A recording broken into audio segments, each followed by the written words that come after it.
ओम सहना भवतु सहनौ भुनक्तु सह वीर्यं करवावहै तेजस्विनावधीतमस्तु मा विद्विषावहै। ओम शांति शांति शांतिः। ओम समस्त जन कल्याणे निरतं करुणामयं नमामि चिन्मयं देवं सद्गुरुं ब्रह्म विद्वरम्। सच्चिदानन्दरूपाय विश्वोत्पत्त्यादिहेतवे तापत्रय विनाशाय श्रीकृष्णाय वयं नमः। Hari Om, salutations to all. So we saw that Vidurji was giving advice to Dhritarashtra about his son, and Vidurji told him about how he is doing injustice. He is a king, he should be following dharma. And he clearly tells him that your son is wicked. And being attached to your son, you are doing this adharma, that will destroy the whole kula. So, Dongre Maharaj has given a very beautiful explanation about what Duryodhana is doing is durachar, and what Vidurji explains to Dhritarashtra, there he has explained who is a chore. Because as we saw last time, the kingdom does not belong to Dhritarashtra actually. He is only a caretaker king. But he has owned it up. He is sitting on that, doesn't want to give it up, even not give the part which is belonging to the Pandavas. So Dongri Maharaj has given different types of chore. So he says चोरी और व्यभिचार महापाप है और सभी पाप क्षम्य हो सकते हैं, किंतु ये दोनों पाप क्षम्य नहीं हो सकते. And then he says that कुछ चोर जेल की हवा खाते हैं तो कोई महल की. So now who is a चोर? So he says here, जो स्वयं परिश्रम नहीं करता और पराया धन हड़प कर जाता है वही चोर है. The first definition. Who does not put one's own efforts, captures the wealth of other people, then that person is a chore. Second, he says, जिसका है उसे दिए बिना जो खाता है वह चोर है. The kingdom here belongs to the Pandavas. He doesn't give it to them and he is keeping it with himself and for his son. He says that is chore. See, this we can all apply in our lives also. What belongs to somebody, when we don't give it to them, when they are deserving, then that is chori. Especially they have worked hard for it, they deserve it. Not to give it to them or to deny them. So many people we deny just because of our ego. Just because of some notion about caste, community, creed, whatever. You see, so what is the important point? What somebody deserves, we should give it to them. So many riots happen, so many, strikes and fights and all that happened because many times genuinely people who are deserving are not given what they have worked hard for. I'm not talking about any other political instigation or any other form of instigation or ulterior motives. They have genuinely worked and one is depriving them, and that is chori. Then he says third one, जिसका है उसे दिए बिना ही जो खाता, takes the credit all for oneself without sharing. In fact, in the Gita, Bhagavan says first you share and then only eat. In the front seat, then that is all called chori. Fourth, मेहनत किए बिना जो खाता है वह चोर है. Without working hard, one who is just enjoying the success, basking in the limelight is चोर. स्थिति पात्र होने पर भी जो अतिथियों का भली भांति सत्कार नहीं करता वह भी चोर है. One who has all capabilities but still doesn't do atithi satkar. Meaning, one who is very, very selfish. In the Gita, Bhagavan says that, Yo pachanti atma karanat, which is the next one he says actually. जो अपने लिए पकाता है और खाता है वह भी चोर है. Meaning, one who does all for oneself, doesn't think about the people around, the beings around. I, fully predominant is that thought. What did I get? How did I benefit? Or what will I, get out of this? Nothing more. Let other people suffer, one doesn't care. And that is chori. And sixth point he says is, अग्नि को आहुति दिए बिना जो खाता है वह चोर है. Meaning, without doing the sadhana, or Agni there meant the daily ritual of Agnihotra. Here it can mean for us our daily sadhana, japa, puja, whatever sadhana we have fixed up. One who lives a life which is without sadhana, that person is a chore, he says. Why that person is called chore now? This whole world belongs to Bhagavan. When we do sadhana, when we do our puja and japa, we, out of gratitude, we surrender ourselves, we thank the Lord, and we know that it's all belonging to the Lord. With that bhav, through whole day we will transact. When we don't do that, what will be the bhav? This is my house, this is my property, that is my money, this is my fame, my glory, my success. So what belongs to Bhagavan, I am snatching away. So Akhandanand ji used to say this, Dhritarashtra, the definition of Dhritarashtra is Dhritam Rashtram Yena Saha. One who is holding on to the country which doesn't belong to him. And the best part is we are chore. We have looted the property of Bhagavan and we call Bhagavan as chore. We say Bhagavan came and he stole butter. He is a butter thief. Acha, he is a butter thief. You are a world thief. Full world you have chorified. Meaning you have, done the stealing. This is my house. Whose house? Bhagavan's house it is. 5 elements created by Bhagavan. All properties that nature has created by Bhagavan. We are just assembling something. The people who assemble, they are calling it their own. We are chore and we have the audacity to call Bhagavan chore. So that's why he says here that one who does not do the spiritual practice and he enjoys life, that person is a chore. Because bhoga vritti will come, asakti will come, all those things will happen. So here that is all chore. And 7th point he mentions, munafa khor bhi chore hai. Profiteering. Profit is not a problem. Profiteering is a big problem. Even in business, they will teach you that. Profiteering should not happen. Business is done to earn profit. Nobody says don't earn profit. But profiteering is where one exploits the, let us say, the workers the employees who are helping you to make that product or give that service, cheat the customers, hoodwink all the authorities, get permissions, do somehow something, all just to get maximum money. Compromise in quality, all that is profiteering.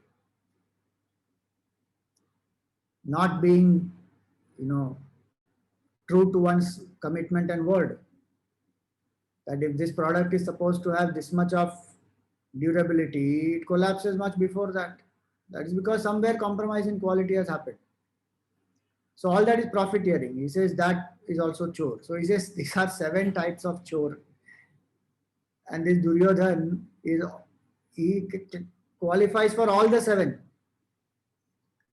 And who is Yudhisthira? Yudhisthira is Ajata Shatru. He is somebody who doesn't have enemies. In the whole Bhagavatam, only 2 people are called Ajata Shatru. One is Yudhisthira and one is Prahlad. Both of them had opportunity, or both of them could have easily made enemies because they really had enemies. So they could have had the feeling of enmity. Ajata Shatru literally means one who has no feeling of enmity inside towards anybody, even towards their so-called enemies. Prahlad didn't have any hatred against Hiranyakashipu. So the point is, Duryodhana is a chore who qualifies with all 7 types of chori. Yudhishthira is Ajatashatru. Look at the contrast. Complete difference. So he says Yudhishthira is an Ajatashatru, and you must be able to give this kingdom, at least what belongs to Yudhishthira, give it to him. Why do you want to invite war? Why do you want to invite so much of destruction? And think what your mind will go through. What name will you have?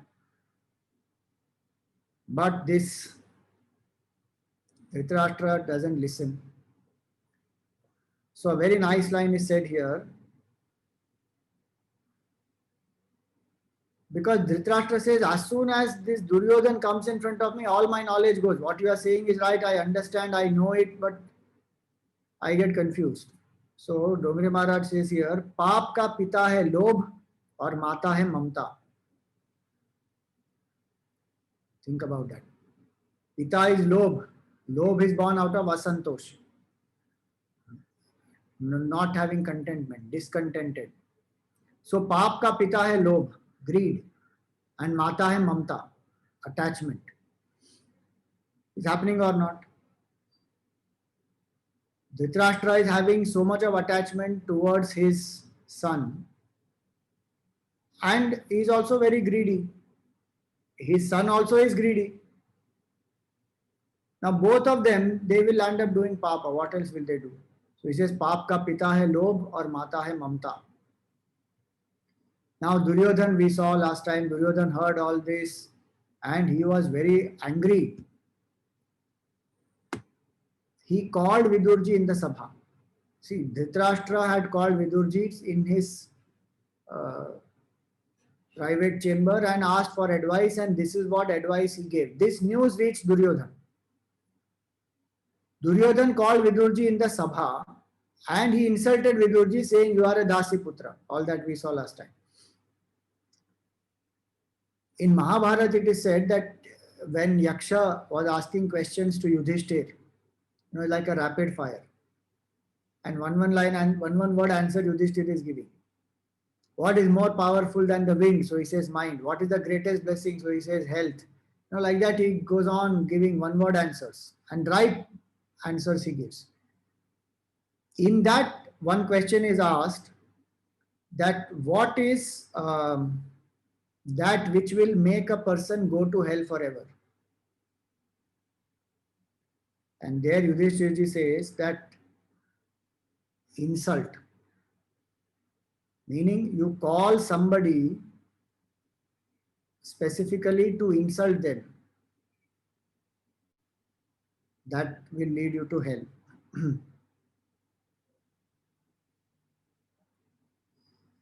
And this is what Duryodhana has done. He has called Vidurji. He is first of all adharmic. He has called dharmic Vidurji to his side, to the Sabha.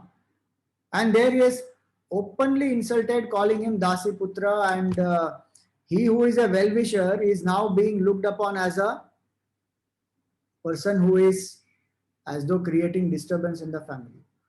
So Duryodhana, he actually calls him as Chacha because Vidur is his Chacha. Look at the way he behaves with his Chacha. He says, you are living on the crumbs that we are putting for you and you are being a traitor to us.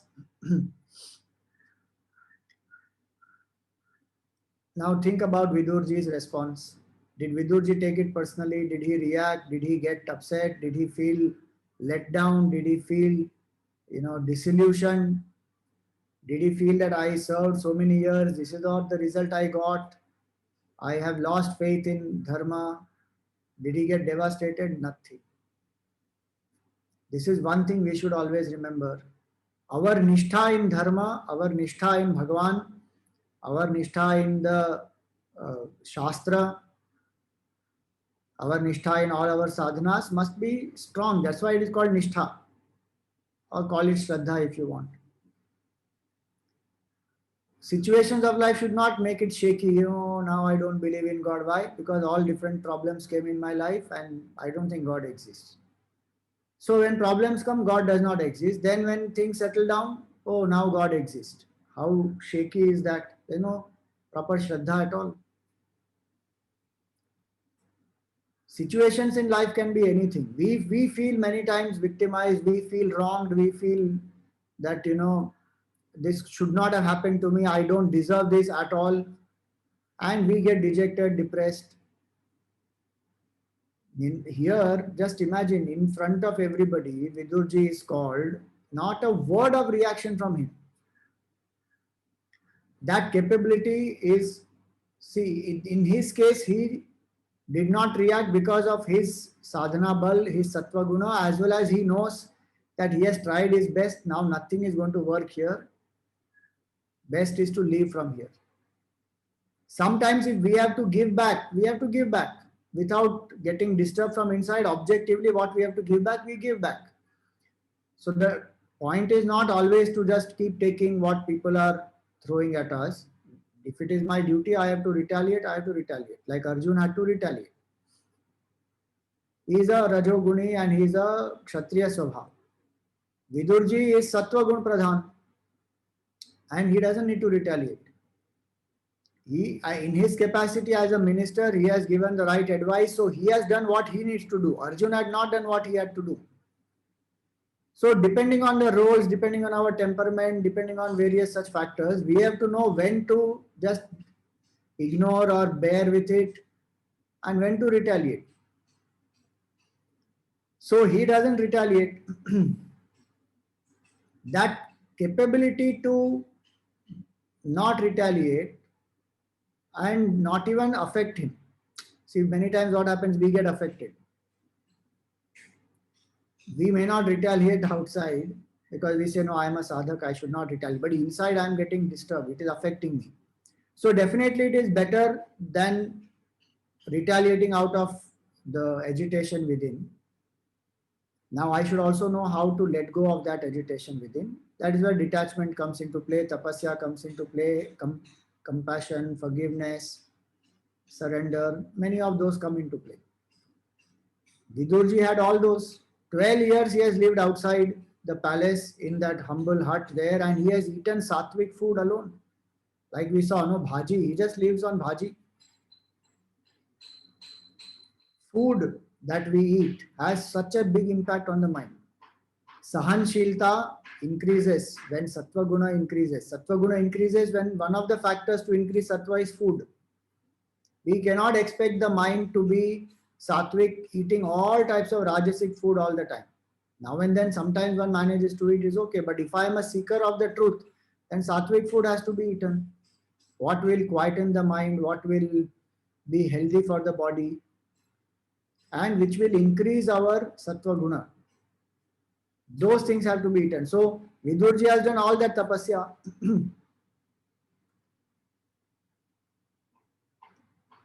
So at food level, that is the tapasya he has done. At the mind level, he has surrendered to Bhagavan. And he has such deep devotion, all that we saw earlier. These qualities are important. Now you see a person like Vidurji is an example of a real seeker.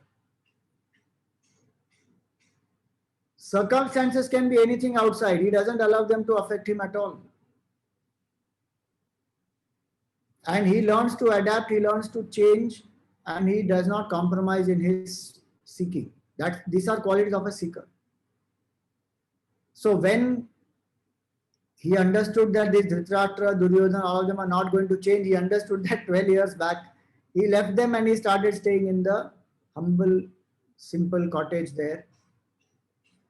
Because one another important point is this, that when we reduce our wants, the possessions that we have, aparigraha is a very beautiful quality. When we reduce the wants, reduce the things we have, reduce our desires, sadhana becomes more deeper. Shraddha develops, bhakti develops, jnana, vairagya, they all come. But if we don't reduce these wants, we want more and more and more, that we already saw, that lobha and mamata, they give rise to papa only. So seeker has to simplify. So he started long back. And he started doing this tapasya, living in sattvic food, remembering Bhagavan, doing different types of vratas, as and also doing his duty as a minister. So all this when he is able to do, he has tremendous sahanshilta and he has tremendous objectivity. He doesn't bother at all. When Duryodhana is insulting, he doesn't feel insulted. That's the whole point. Somebody can insult us, but should I feel insulted or not? That is my choice. That nobody can prevent. They may say whatever they want.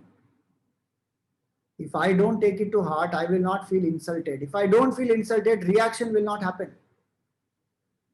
Oh, but how to not feel insulted? For that, our mind must be occupied with something higher. Vidurji's mind, we know, is occupied in Bhagwan.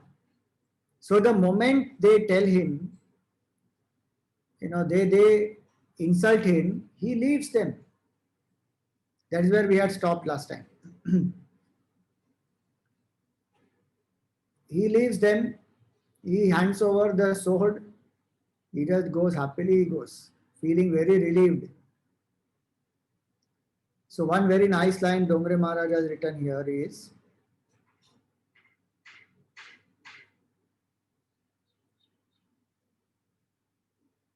सुखी होना है तो कम खाओ, गम खाओ. Two things he wrote. Kam khao, gum khao. Meaning, reduce the wants, desires, bhogavritti, that is kam khao. And gum khao means learn to just digest any insult or anything that people have given and don't become bitter at all. Learn to accept it, ignore it, overcome it. Finished. He says, मनुष्य सब कुछ खा जाता है किंतु गम नहीं खा सकता, क्रोध नहीं पचा सकता. Insult, pain, sorrow, anger, all these, they keep disturbing the mind. Vidurji's mind was neither disturbed nor sad. What does he do? He says there must be some Leela in this also, Bhagwan's Leela it is. And now the time has come to leave them. So he left. See, he is not sitting and thinking from where will my livelihood come now? What will I do? I depended on these people for so long. Now if I leave them, what will happen? So many people were clinging on because of that so-called loyalty. Now think about it. Vidurji himself set an example for Bhishma and Drona, Kripacharya, that you don't have to be loyal to adharma.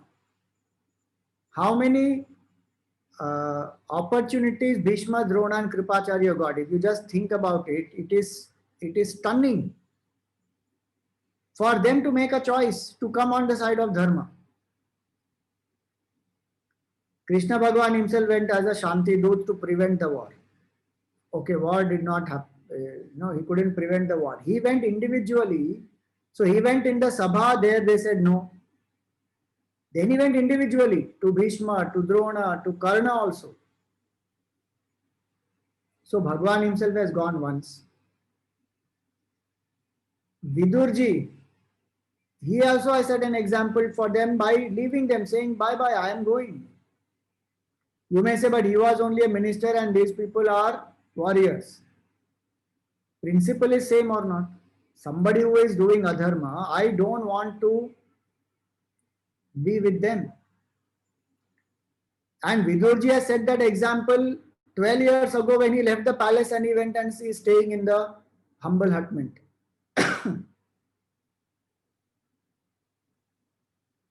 But that is personal choice that one can still say he was trying to help them to become more dharmic and all that. But now finally when he understood that there is no value for dharma here, so he leaves and goes. Still Bhishma, Drona, Karna, Kripacharya, they don't leave. Then you find just in the beginning of the war, just when the war has to begin, conch is blown and announcement is made. Whoever wants to change sides now, you can change. One son of Dhritarashtra walks from Kaurava side to this side. Yuyutsu. He walks from that side to this side. And that Yuyutsu is also not among those 100 sons. He is born to a Dasi through Dhritarashtra. He is not born to Gandhari. So the Jujutsu walks across. Again, there's a chance for Bhishma, Drona, everybody. At least those who understand Dharma, they still have a chance. And to Bhishma, to Krishna Bhagwan himself showed by lifting the chariot wheel that break your personal oath you should have broken for the sake of protecting Dharma itself. And you just think about it, how many chances they got. So Vidurji's leaving is not just connected to his leaving and going. It is also a lesson to so many other people that why are you on the side of adharma? In spite of all that Dhritarashtra has been doing and his son has been doing, Vidurji is a sole voice of dissent in that whole place. During gambling, during Draupadi's insult, during wax burning, wax house, burning, in every single episode, Yudhishthir had support of Vidurji alone. Vidurji was on the side of Dharma. Bhagwan is on the side of Dharma. People like Vidurji are on the side of Dharma. Pandavas have been following Dharma. So it's a war between Dharma and Adharma. So such a person who is strong doesn't feel sad, doesn't feel hurt, doesn't feel, the world is criticized me. What is the use of my being good? Who the world has not spared? Bhagwan himself, world has not spared. Krishna Bhagwan, Ram Bhagwan, every single person the world goes on criticizing. Hanumanji and Bharat are two characters in Ramayana who are not criticized. Everybody else is criticized in Ramayana. And with today's type of mindset, so there will be people who will find flaws with Hanumanji and Bharatji also. We are in Ghor Kali Yuga. So just because somebody criticized or just because somebody said something, why should I get affected? My nishtha must be in dharma. If I need approval of others, if I need validation from others, if I need appreciation from others, then I am stuck. Vidurji has none of these needs. His security comes from Bhagwan. That's all. So he leaves them. And when he leaves them, he has actually gone away with their punya karma. Because he is born because of some punya karma in the Kaurav, in the Kuru Vamsha. So person like Vidurji is born in that family. But Dhritarashtra, Duryodhana don't have the vision to see, and he goes. He doesn't go accusing them, angry, abusing them, nothing. He just quietly goes. That also is a show of strength, that you have no power over me. I will go. When I have to go, I will go. And I discharge all my responsibilities. So that sword that he had is a symbol of responsibilities and duties as a minister. Sword, danda, these are all symbols of that. He gave, he went. So if somebody is good to me and I am good to them, then that is normally expected. But a devotee will be good, at least not bitter, when somebody is being bad to us. That person is called Param Vaishnava, a supreme Bhagavata, or a great devotee. Vidurji is like that. Now, Vidurji left them. And when Vidurji left, what did he do immediately? He is not thinking of an alternative, what is that called? Career. Or he is not thinking of any other means of livelihood. Nothing. He had stopped at that point where he goes on a Teerth Yatra. So you see in book 3, Discourse 1, 17th shloka, if you see. We had done that last time, but I am doing a little more today. Sanirgataha Kaurava Punya Labdhaha. He was born out of the labha of Punya of Kauravas. Kaurava means the whole Kuru dynasty's Punya karma is the cause why person like Vidur is born there. But Gajahvayat Teertha Pada Padani. Gajahvayat means Hastinapur. Hasti means elephant. You see Hastinapur. So Gajahvayat. He leaves Hastinapur. And what does he do? He takes up Teerth Yatra on foot. Teertha Pada Padani. Anvakramat Punya Chikirsha Yorvyam Swadhishthito Yani Sahasramurtihi. So he says here that he does not regard anybody as his enemy, and he just goes.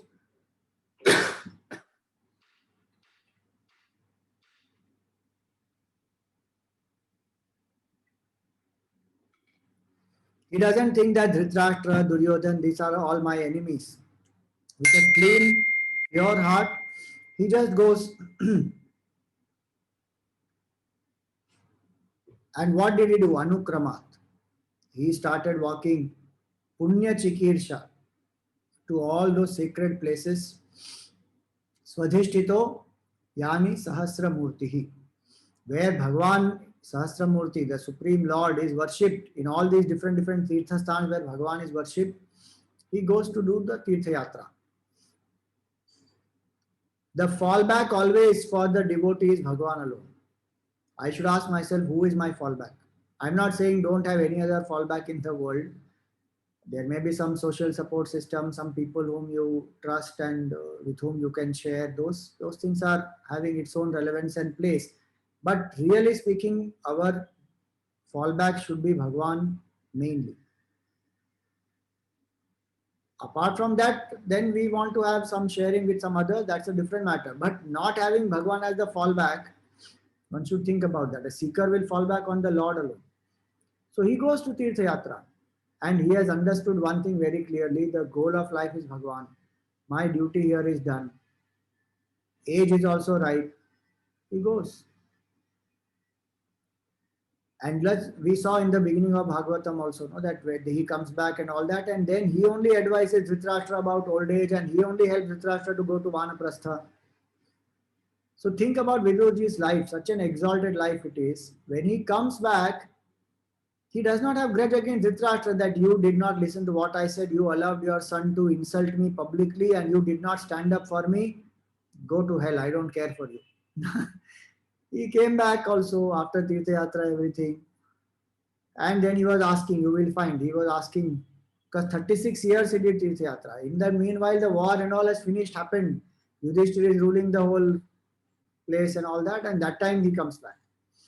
And that you will see ahead as we go along. But the point is, there is no bitterness in his mind.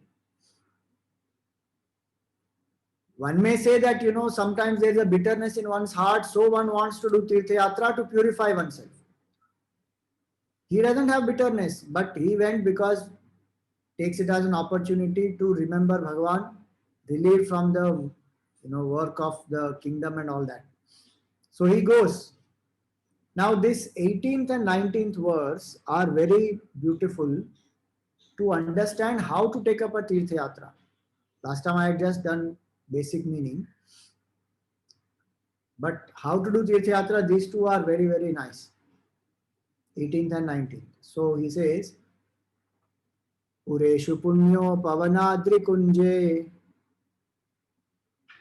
Kunjeshu actually.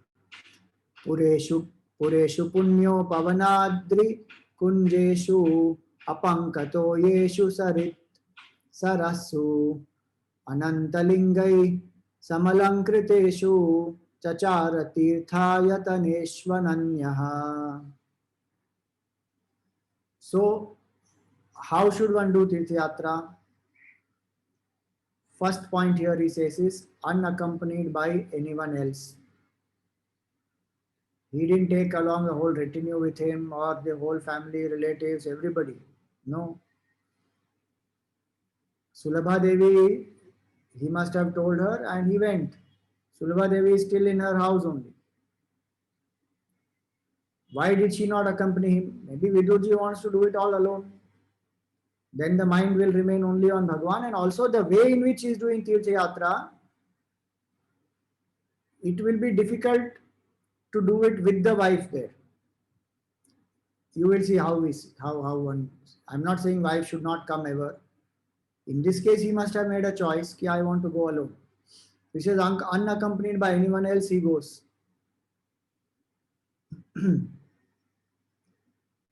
And on foot. See, Teerth Yatra, when we do unaccompanied by anyone else, we don't have to bother about other people. We just can deal with the day-to-day situations. When one is walking on foot, each day when one walks, one covers a certain number of kilometers. One doesn't have a fixed house to stay. Depending on where one is, one will find some temple or some ashram or ask somebody, can you please give me shelter for tonight? Now, that's how traditionally one used to do Teerth Yatra. So, if somebody is there, then one has to take care. So, it depends on what is our objective. If one wants to do intensely, then one does it by oneself. Or maybe there are some similar co-seekers who are there on the way and then one does. Here he goes alone and he walks. He walks on foot, cities, sacred groves, mountains, bowers, rivers, lakes containing limpid water and holy places graced with the Lord's images. So all these places he goes walking in all these. Now when one does this walking, one keeps remembering Bhagavan. So that japa continues in the mind. So bodily one is walking, speech one is doing chanting or japa, mind is on the Lord, and the desire is only that I must have darshan of Bhagavan, I want nothing else. So the whole body, mind, intellect, everything gets tuned up, aligned beautifully. Then he says, Gam paryatan medhya vivikta vrittihi sada plutodha shayano vadhutaha alakshita svairava dhuta veshaha vratani chere haritoshanani. This is the important one, giving more details about how to do a Teerth Yatra. He says Gam Paryatan, he as though did the pradakshina of the whole earth. Gam means earth here. Gam Paryatan, Medhya Vivikta Vrittihi. Sadapluto Adhashayano Avadhuta. So he goes as a recluse. A recluse is one who has abandoned home. With that bhavana, one has gone. See, when he comes back to Sulabha Devi and then, what we just spoke about, Dhritarashtra, he takes him to Vanaprastha, all that is a different matter.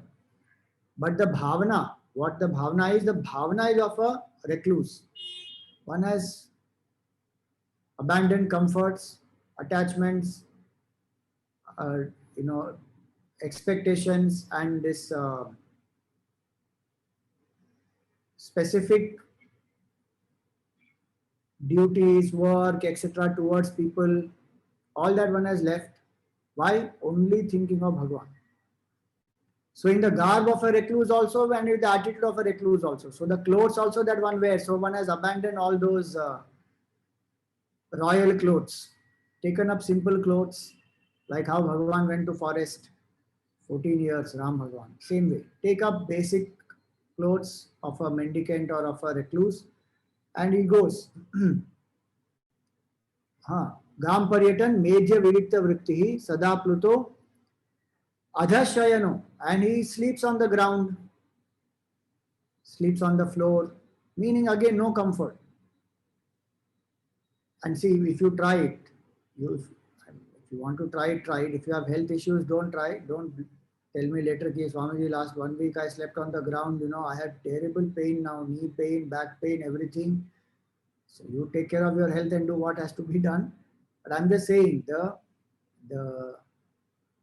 sadhana of sleeping on the ground does not encourage laziness. Because you can't sleep on the ground for a long time. How much the body needs the sleep, that much only one will sleep. Is this bed which we need, which we have, is very cozy, comfortable, and all kinds of bed qualities are available today. water bed and that gel bed and cotton bed and whatnot is available, and people have all kinds of comfort on that bed. So when one is lazy, lethargic, and one wants to, a seeker giver giving up the bed, meaning it's not about just the bed, it's about the attitude also. Acha, attitude, if I give a bed I can use. Now that question only shows that there is some comfort, attachment to comfort which is there. Again, I'm saying health issue is a different issue. Mainly it is the psychological issue. Where a seeker is able to do, one should do that. Live on the basic bare minimum and don't give so much comfort to the body. Sleep on the ground. Bare ground, if you want, you can put one thin little chatai or a mattress if you want, not a bed. That's how people lived. Gurudev lived like that. And he used to use a stone as a pillow. Just imagine. We have all types of pillows available for us. Cotton pillow, feather pillow, I don't know how many, 20 silk pillow, some 30,000 types of pillows must be available.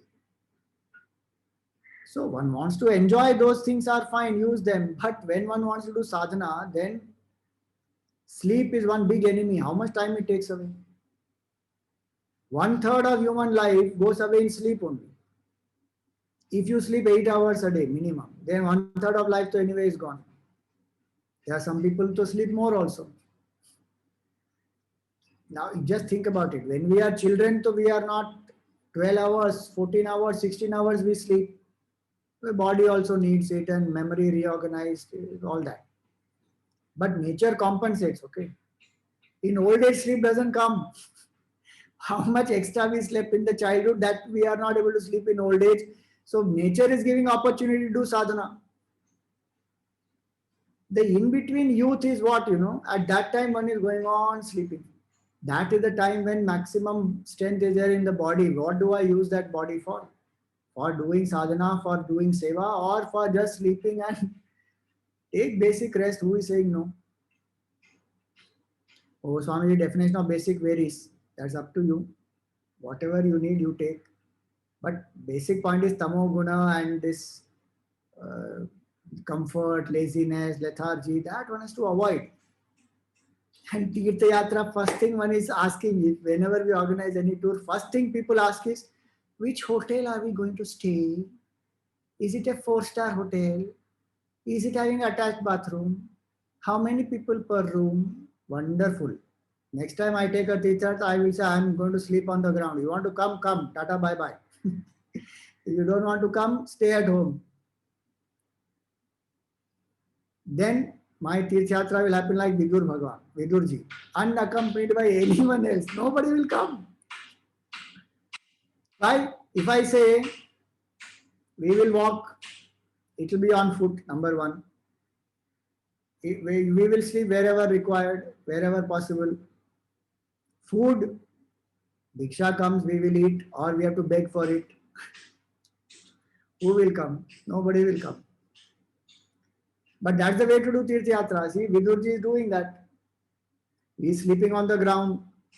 Adhashayano, Avadhuta Vesha. Avadhut means he is, Avadhut does not have any fixed rules. In the sense that Avadhut is not bound by the so-called rules of the normal world. Because Avadhut is beyond body identification. Please remember, Avadhut is not that he breaks all the rules and does whatever he feels like. No, Avadhut has gone beyond body identification. They are great masters. So in that Avadhut sthiti, where they don't worry about their body at all, that is the point here. Avadhuta sthiti it is. Dattatreya Bhagavan is called Avadhut. The king of all Avadhut is Dattatreya Bhagavan. Meaning king means the one who is revered by all the Avadhut is Dattatreya Bhagavan. There's one great saint called Ranga Avadhut. Like that, there are many Avadhuts in this country. Sometimes they will look also like beggars, but they are reveling in the absolute state. Sometimes you will find them in Ajgar Vritti, they are like python, they're just lying. We may feel, what is this? This man is a realized person, but they will be in that state, not bother about the body at all. If you stay and then watch and observe them, then you will understand. It's not laziness. It is a state beyond body, beyond mind, where they don't care for the body. If the body has to die, let it die. Whatever happens to the body, I don't bother. It's that very, very high state. So that is called avadhut. Then alakshitaha. He can't be identified by anybody else, especially his relatives and all of that, because 36 years he's walking on foot. Somebody or the other is bound to know him and they meet him and all that. So he has taken avadhut vesh, given up all these things, maybe grown long beard and long jata and all that. So the relatives, friends, family, they can't find him. Alakshita. Then Swair Avadhuta Vesha, and he took up himself Avadhuta Vesha, correct. Then Vratani Chere, and all the types of vratas that he did are to please Bhagwan. Haritoshanani. Living on fruits, living on basic, roots, fruits, milk, water. So eating that type of sattvic food. And what are those fruits which have dropped from the trees? Sada Pluto Adhash Sada Pluto. Medhya Vivikta Vritti Sada Plutaha Adhashayano Avadhuta. So he doesn't even pluck the fruits which have naturally become ripe and fallen. Those fruits one takes. Now think about it. This is very nice to read here. But if the mind is not there in Bhagwan, any one of these factors is enough to disturb us. See, today we live with full guarantee that our next meal is assured. We know from where it will come. We are asked also, what will you eat? So we know that basic security is there, if food will come to us or food will be made for us. But when one is doing this Teerth Yatra, one doesn't have money. One has gone like an avadhut. Avadhut doesn't keep money. Lives on bhiksha, lives on whatever Bhagwan gives. Yatha yadriksha labha santushta. Whatever comes with that, one is satisfied. So one doesn't know where the next meal coming from, where is the next halt, where will I be able to rest and sleep. Nothing one knows. There's no physical security at all. You may be sleeping and suddenly a dog can come and sleep next to you. If anybody has done that, what we call parivrajak sadhana, then one knows. Anything can happen. It is not safe also sometimes. There can be thieves, there can be dacoits, there can be anybody. Tapon Maharaj himself used to live like an, parivrajak. And so many times he has been followed by thieves, he has been attacked also, and people try to loot him also. So a lot of those possibilities are there. In spite of physical discomforts, in spite of emotionally not being, one doesn't know. Security is not there. Anytime one can be attacked, anything can happen. One is passing through jungles. Emotionally, there is some challenge. Still, the mind is in Bhagwan. The objective of Teerth Yatra is that. So this Vidurji is doing this type of a Teerth Yatra. And in this way, what happened? He goes walking through the whole Bharatvarsh, and he reaches Prabhas Kshetra. He reaches the place where actually Bhagwan dropped his body, but he doesn't know that yet. So he reaches Prabhas Kshetra, which is near Dwaraka. Even today, if you go to Dwaraka, Prabhas Kshetra is there, and there is a place where they have built this temple which is there, and the tree under which Bhagwan left his body. All that they will show you there. It is there. They have maintained it there. So now Vidurji does this Teerth Yatra. Some little more points about Teerth Yatra today I want to cover. The word Yatra is very nice. The word Yatra means Yati Trati iti Yatra. That which helps, takes us forward in evolution and which protects. What protects Yatra? There is so much of physical problem, emotional, insecurity. So how is Yatra protecting us? We are exposed, completely vulnerable we are to nature, to all kinds of attacks and everything. How is it protecting? It protects because it develops Shraddha.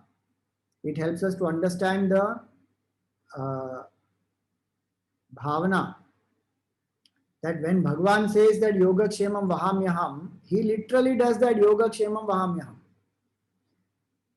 When we are sitting at home, we think it is our money, our hard earned money, with that we are eating food. So ahankar comes. Bhakti doesn't arise, even though we may know it is all grace of Bhagavan, that is somewhere buried deep behind in our mind. In the forefront, it is I have done my work, my achievement, my success. With my money, I am eating my food. I deserve this because I have done hard work. And if somebody doesn't give you something, you say, I deserve it, I have worked hard for it. Who are you to tell me no? I will eat this. Give me this, I want this now. But when we go on a yatra like that, we understand that it is Bhagavan who actually is taking care of this body every single minute. So Shraddha increases, that Shraddha will protect. Second, our remembrance of Bhagavan keeps increasing. Smriti also keeps increasing. That Smriti of Bhagavan is the real protector. We have forgotten Bhagavan, so we feel insecure most of the time, and we want somebody or the other to help us, or some money, some power, something to be with us, then we feel secure. Here one feels secure only in the remembrance of the Lord. If Bhagavan is with me at all times. Our own comfort zone is a trap for us. We are protected from that comfort zone also. The Tamoguna is a trap. So one comes out of Tamoguna. Yatra helps us to do that. See, in whatever capacity we are able to do tapasya in a yatra, we should do. These are examples given in the scriptures, and this is the way people used to do earlier, and there are many people who do that yatra in this way even today.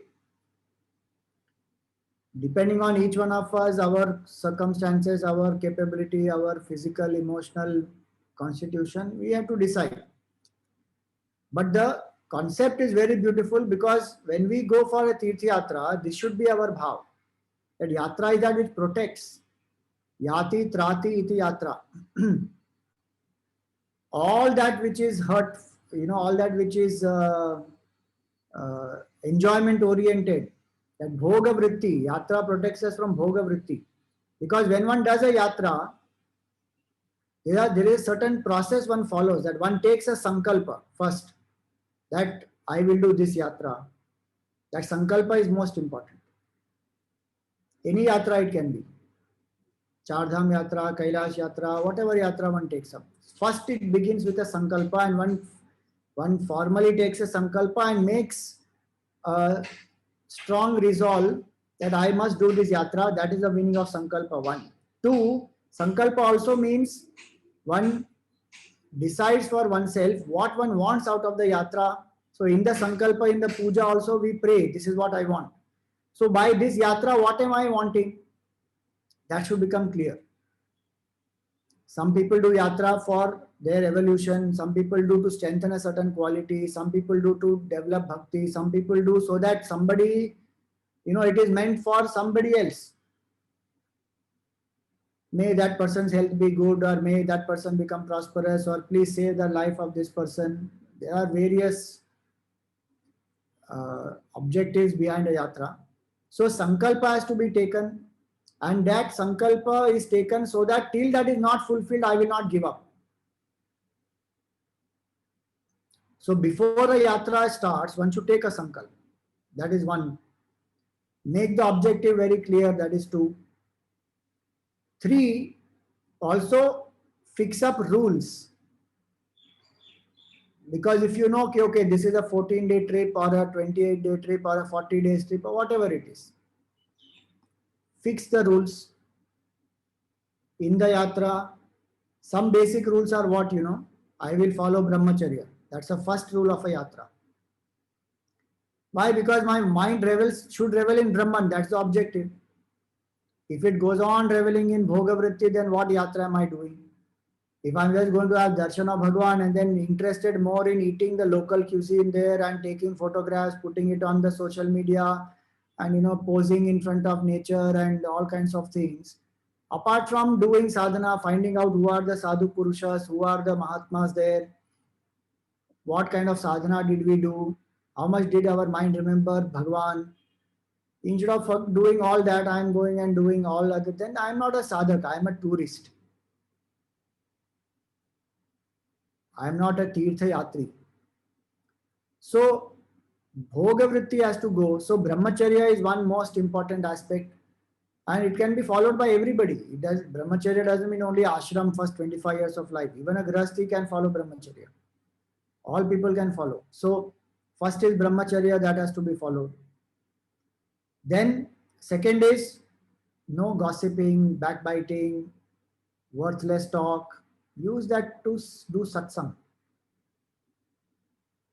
Because exclusive time one has taken out, one has gone away from the worldly duties, worldly. Why bring the world back into it? You went away from it so that mind can go in Bhagwan. Now why bring worldly talk inside that? Because nowadays people travel, no, they don't go by walk everywhere, so they travel by car or by bus or by whatever aeroplane and so many things. If I'm on a yatra, then try to find out about Bhagwan, try to understand about sadhana, learn about bhaktas, learn about the significance of the place there, what are the legends, what is the Sthala Puran, meaning what is the scripture saying about the glory of that place, what are the Vedantic implications of that particular deity. So many things are there which one can explore, such wonderful things one can do. The sadhana becomes really, that yatra becomes really fruitful. Otherwise, one is sitting in the bus going to Gangotri talking about one's mother-in-law or one's daughter-in-law or one's maid or something is going on. What is the point? At least for that time, no, Swamiji, but 24 hours we can't do that, Sometime at least we should talk. In the Gita, what does Bhagwan say? When two devotees meet, what do they do? Bodhayanta parasparam kathayantascha mam nityam tushyanti cha ramanti cha. They remember me, they talk about me to each other, they revel in that, they are blissful. They can do that whole day. That capacity should increase in us. So sankalpa should be taken that I will follow brahmacharya, I will not gossip, I will not do backbiting, I will control my anger, I will be more tolerant, learn to accept the discomfort on the way. You know. And when one goes to a Teerth Yatra, one visits the Mahatmas there, and with the bhavna, who are the great Mahatmas here, I should find out. And with the bhav of Shraddha, with the bhav of Bhakti, approach the Mahatmas to gain knowledge. Not to look at them, take a picture. Oh, I met this Mahatma, I met that Mahatma there. This Mahatma was, very weird. He had long jata. That Mahatma had bhasma everywhere. I know this person was having a trishul next to him. Kumbh Mela people go, and so many want to take photographs of Naga Babas and sadhus and sannyasis and then pose with them. Are who are these Naga Babas? Find out their lifestyle. How do they live? Some of them have such great knowledge also. And sit at their feet, learn how to rise our body identification, what type of sadhana they do, and ask the question in certain ways. Sometimes they may get angry also. Learn to deal with that. Ask for forgiveness. Like when we went to Kumbh Mela last year, we met some of the Mahatmas there. So one of them, I was asking them, ki, how does he spend his day? Just a general question. He knew English, so I asked him in English. He got angry. He said, हम आपको अपना दिनचर्या बताएंगे? आप कौन होते हैं ये सब पूछने वाले? Sorry. I'm just asking for us to, adapt in our lifestyle. Didn't want to displease him. Sorry, went ask somebody else, something else. So it teaches us how to accept both, criticism, praise, heat, cold, pleasure, pain, everything. Just deal with it. So with Shraddha and Bhakti, go to such Mahatmas and ask people. Sometimes they get angry also. Take it as prasad. How does it matter? At today's age, so how many people, what all is going on in the world against sadhus, sannyasis, all they are depicted as dhongis and rogues and cheats and frauds only. So the astha and shraddha in the hearts of people for sadhus and sant is going down.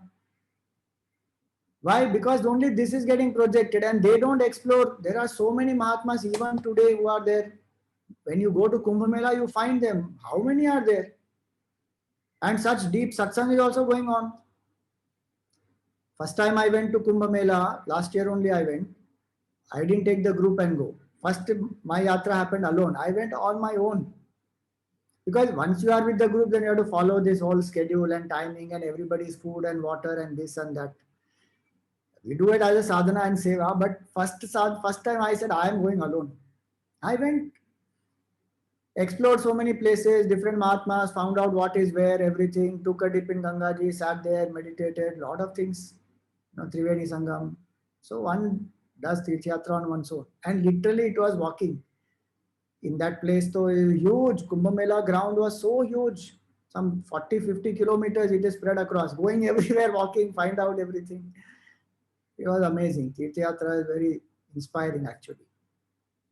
But people don't understand many things and they deprive themselves. They say Ganga का पानी इतना प्रदूषित होगा, हम क्यों वहाँ पे स्नान करने को जाएंगे? अरे go and see first. And if you don't feel like taking bath, don't take bath. There is a Jnana Ganga flowing. Take a dip in that. So many sadhus, sannyasis from all over the world, they come there. In one place, you will meet so many of them. That is such an amazing thing. So when we go, we should have that sankalpa, go to sadhus, sannyasis, find out what are they doing, how to adapt their values in our life. Take a dip in the sacred waters there. Different rivers. See what Shastra says, if you have Shraddha, then definitely it has an impact, whether we like it or not. Ganga Snan destroys Papa Karma. Whether we know it or not, we believe it or not. Same way with Saryu and Yamuna and Kaveri and Godavari and any sacred place. Because these are all divine rivers. And we have the bhavana of they are mothers. We don't think it is only plain water. We should ensure we don't pollute the rivers and the waters. That is our responsibility. There is no doubt in that. And wherever we find appropriate, we should take a dip. The Shastra says that go and take a dip. And you know what it is said? Very beautiful example is given that generally when people go to take bath in Gangaji knows that these are people who have done some, karmas, negative karmas, papa, etc. They have come to purify themselves. But in Ramayana it is said when Bharadwaj Rishi used to go to Gangaji to take a dip, Bharadwaj Ashram is in Prayag, where we went for Kumbh Mela. Bharadwaj Rishi, when he used to go there, Gangaji will come 25 steps above. Why? Because Bharadwaj Rishi purifies Gangaji. His character is so exalted. Teerthi kurvanti tirthani. It is said about the great devotees of the Lord that if the Teerth Yatra purifies us, the presence of the great Mahatmas purifies the Teertha Sthan also and purifies the rivers, the nature, everything around there. So Bharadwaj Muni, etc. also take dip in Gangaji. Teertha means that which helps us to cross over. Tiryate anaya iti tirtha. In earlier chapters of Bhagavatam also this portion about Teertha has come and I had explained, but many of you have joined new, so I'm just repeating quite a few things. Because this is the way to do Teerth Yatra. Take a dip in the sacred waters there, find out the Mahatmas, and when one takes a dip there, identify one thing which is a weakness and let it go. Don't just say I let go of Karela, I don't like brinjal, so I let go of brinjal. And suppose you like something also, don't say that I've just let go of chocolate. That is one level of sadhana you can do if you want. But more importantly, let go of some internal mental impurity and take a sankalpa that, oh mother, whichever river is there or whichever deity is there, please help me to drop this. I take this sankalpa. Go to the banks of the rivers or the temple there, do the puja, whatever is possible, and then there take this sankalpa that I am letting go of this. That's how Teerthas purify us. So Vidurji did all this, different types of sadhanas in the Teerth Yatra.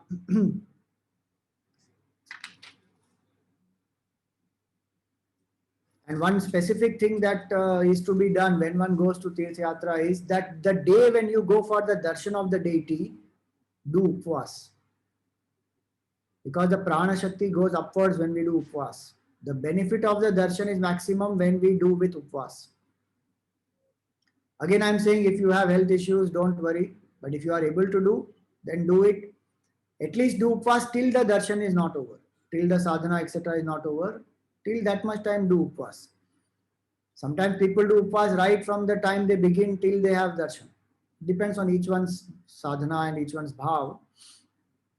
So, in this way, he did Teerth Yatra and finally he reached Prabhas Kshetra. There also he meets a few people, and then walking from there, he goes up to Yamunaji where he meets Uddhavji. So what happens from there, that we will take up in our next class. Dungre Maharaj just said one very nice thing. He said, only a person who does tyaga has adhikar to ask something from Bhagavan. Meaning when you go to a Teerth Yatra, you let go of something, then one gets the adhikar to ask Bhagavan, please give. I want this, I want this, I want this. What are you ready to give up for Bhagavan? So ideally one is supposed to take bath in the river, purify oneself, then go have darshan of Bhagavan. So while taking bath, give up something, become purified, and then go. We are giving up a negativity and Bhagavan is blessing us with bliss. So what is Bhagavan really taking? He is not taking any charge from us. He is taking our own negativity and we have to let go of that. So now what happens between Vidurji and Uddhavji? When Uddhavji is, Vidurji meets Uddhavji, then he is inquiring about Bhagavan and various other people that we will take up in our next class. So for today we will stop here. Anybody has any questions?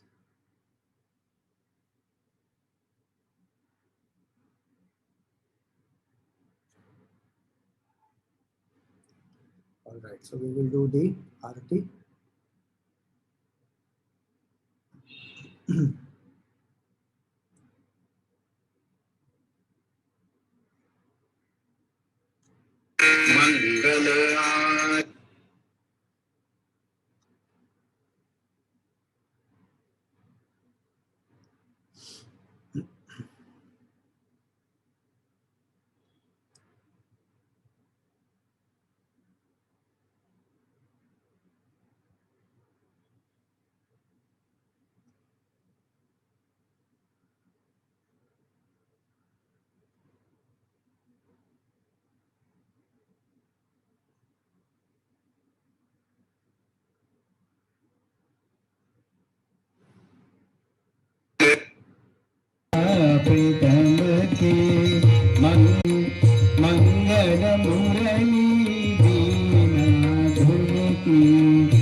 कटी Pierre पटकी मंगल चितमयी नागर नटकी मंगल आरती मंगल शोभा कमल नयन की मंगल माधुरी मृदुल pan की मंगल वृंदावन मंगल क्रीडन जमुना तट की मंगल आरती मंगल चरण अरुण तरुवन की मंगल करणी भगति हरिजन की मंगल जुगल प्रिया बावन की मंगल श्री राधा जीवन की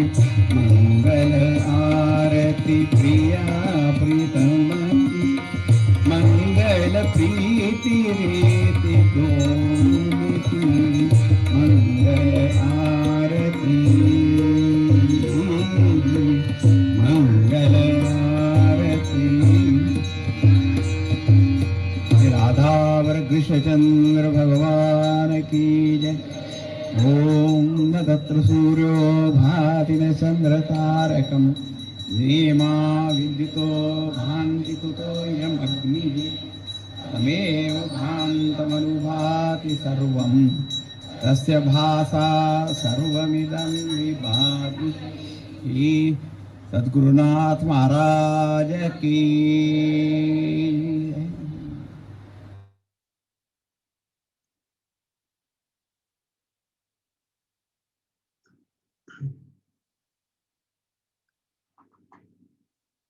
Some question has come. Alakshita means one who cannot be identified. So Vidurji could not be identified by his relatives, etc. So that's the meaning of Alakshita. Right. Why did Duryodhana get a place in heaven in spite of bad deeds? Some good deeds he would have done for which he went to heaven. For the bad deeds, then he will get. So when the karma phala manifests, accordingly one gets the result. So if his punya karma has manifested after his death of the body, then he went to heaven. The moment that papa karma has to manifest, then again he will go to hell. The point to say is that nobody is completely bad or completely good. Even Yudhishthir, for that half lie, he went to half truth actually. Half truth, he went to hell first because that gave result first. Then he went to heaven. So that's the point of Mahabharata there.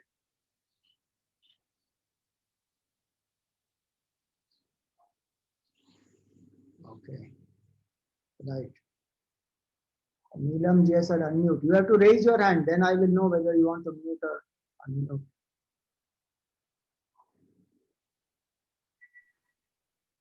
Swamiji, Hari Om. Haji. So, Swamiji, I distinctly remember reading in some book of our Chinmaya mission that doing a sadhana at home is any day better than going for a Teerth Yatra. And there was no context of anything like, as you mentioned, that if you're going to a Teerth Yatra and you want to go to the famous restaurants and all that stuff, there was no context of all that. So, I mean, how do we understand, about it? I don't know in which context was that statement written or whether it was taken out of context from somewhere and printed as a quote. So I'm not aware of that. But the point is always we should remember that the sadhanas are at different levels. So compared to Teerth Yatra in this way, doing Shravan Manan Nididhyasan intensely is definitely more subtler. But provided I must have that much of capability to sit at home and do that much of what we call Shravan Manan Nididhyasan or that much of Dhyan, Bhajan, Puja, Japa, all that. Because there's a lot of Rajoguna also in all of us, lot of comfort zones, and in the name of not doing any of the tapasyas, then staying at home, we do become victims of comfort also. So it is for each individual to decide what level of sadhana one wants to do. For a subtler sadhana, the simpler sadhana can be given up. That is a basic principle.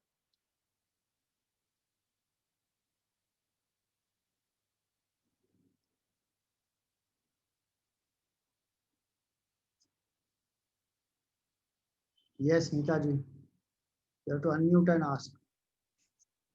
Hariom Swamiji, you said about the Tapan Maharaj also was a parivraja. It is or which? What is the word?